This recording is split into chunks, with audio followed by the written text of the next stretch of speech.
اس کے نقصانات، اب ان میں وعیدیں ہیں کہ جو لوگ زکوٰۃ نہیں دیتے ان کے ساتھ ہوگا کیا، کیونکہ یہ اللہ کا حکم ہے، اور اللہ کے حکم کسی کو بھی، جیسے زکوٰۃ یہ اسلام کے ارکان میں سے بنی الاسلام علی خمس، کہ 5 چیزوں پر اسلام کی بنیاد رکھی کہ ان میں سے ایک چیز وہ زکوٰۃ ہے۔ اگر کسی بھی آپ خیمہ کھڑا کرتے ہیں، کسی ایک بھی کھونٹا کو اگر رسا نہیں باندھتے تو خیمہ نہیں کھڑا ہوتا، اور اسی طرح جیسے بیچ کا ہے ڈنڈا ہٹا دیا جائے تو پھر چاہے 4 باندھ دے تو وہ خیمہ کھڑا نہیں ہوتا۔ اسی طرح اسلام ہے کہ اگر آپ اس کے کسی ایک رکن کو چھوڑ دیتے ہیں تو گویا کہ اسلام کو آپ نقصان پہنچاتے ہیں۔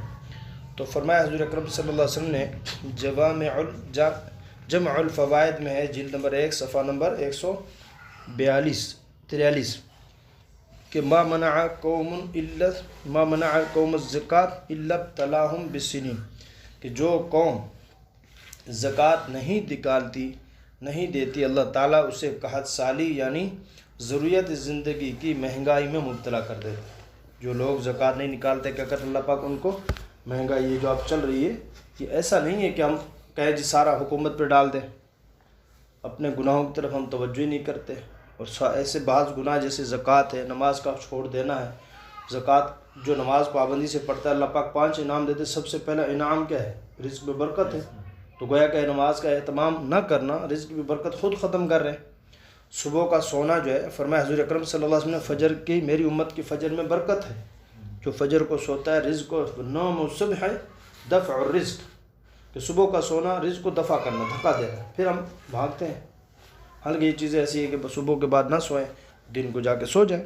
اچھا جی، حضرت صلی اللہ علیہ وسلم کا ایک ارشاد ہے، من اتاہ اللہ مالا فلم یؤدی زکاتہ مثل له مالہ یوم القیامت شجاعا اقرع له زبیبتان یطوقہ یوم القیامت ثم یأخذ بلہزمتہ یعنی بشدقہ ثم یقول انا مالک انا کنزک۔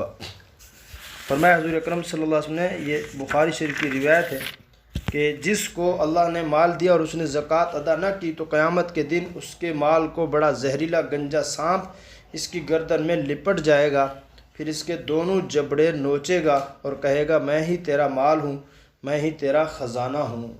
آپ صلی اللہ علیہ وسلم کا ارشاد کہ ہر صبح کو 2 فرشتے آسمان سے اترتے ہیں اور ایک یہ دعا کرتا ہے کہ اللہ سخی کو اس کے مال کا بدلہ عطا فرما، دوسرا دعا کرتا ہے کہ اللہ بخیل کو ہلاکت نصیب کر، سخی کو اس کے مال کا بدلہ عطا فرما، جو سخاوت کرتا ہے اس کو بدلہ اللہ پاک دیتے ہیں، اپنے اوپر قرض نہیں چھوڑتے۔ جو بخیل ہے، اور شاید ایک روایت میں آتا ہے کہ جہنم کو اللہ پاک، جنت کو اللہ پاک فرماتے ہیں کہ مجھے اپنی عزت کی قسم میں کسی بخیل کو تیرے اندر نہیں آنے دوں۔ تو کیا فرمایا؟ ایک مرتبہ حضور اکرم صلی اللہ علیہ وسلم نے ارشاد 2 عورتوں کے ہاتھ میں سونے کے کنگن دیکھے، ان سے پوچھا کہ ان کی زکوٰۃ دیتی ہو یا نہیں؟ انہوں نے عرض کیا کہ نہیں۔ تب آپ صلی اللہ علیہ وسلم نے فرمایا کہ کیا تم کو یہ پسند ہے کہ اس کے بدلہ میں تم کو آگ کے کنگن پہنائے جائیں؟ انہوں نے عرض کیا نہیں یا رسول اللہ۔ تو آپ صلی اللہ علیہ وسلم نے فرمایا تو اس کی زکوٰۃ دیا کرو۔ ترمذی شریف کی روایت ہے، پہلی بخاری اور مسلم دونوں کی روایت صحیح روایت ہے۔ ترمذی کا مطلب صحیح روایت، بخاری مسلم کی روایت کا مطلب صحیح روایت۔ قیامت کے دن جو 7 آدمی اللہ کے عرش کے سایہ میں ہوں گے، ان میں سے رسول اللہ صلی اللہ علیہ وسلم نے اس شخص کو بھی بیان فرمایا ہے کہ جو ایسا چھپا کر صدقہ دے کہ اس کے دوسرے ہاتھ کو بھی خبر نہ ہو۔ یہ بخاری شریف کی روایت ہے، جو چھپا کر صدقہ دیتا ہے اخلاص کے ساتھ تو اللہ تعالیٰ کیا کرتے ہیں؟ اس کو اپنے عرش کا سایہ نصیب فرماتے ہیں۔ زکوٰۃ کس شخص پر فرض ہے؟ ایسے مسلمان عاقل بالغ کے اوپر زکوٰۃ کہ جس کے پاس نصاب کی مقدار کا مال ہو۔ کچھ پہلے ہم نے بات کی تھی کہ کون ہے جس کے پاس زکوٰۃ ہو، تفصیل، لیکن آگے بھی آ رہا ہے کہ ایسا مسلمان عاقل ہو، بالغ ہو کہ جس کے پاس نصاب کی مقدار کا مال موجود ہو تو اس پر زکوٰۃ فرض ہے۔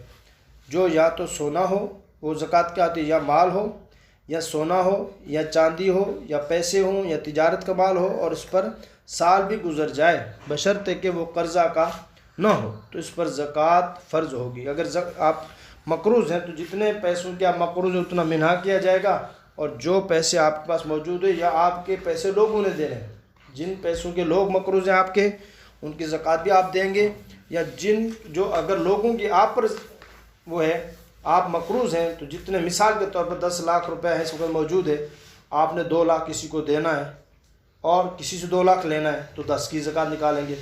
آپ نے کسی کو 5 لاکھ دینا ہے، کسی سے 2 لاکھ لینا ہے تو 7 لاکھ کی دیں گے، کیونکہ 10 لاکھ موجود ہے۔ آج کے آپ لوگوں کے مقروض ہیں، 2 کے لوگ آپ کے مقروض ہیں، 5 ادھر چلا گیا، پیچھے 5 رہ گیا، 2 آپ نے لوگوں سے لینا، 7 ہو گیا، 7 کی نکالیں گے زکوٰۃ۔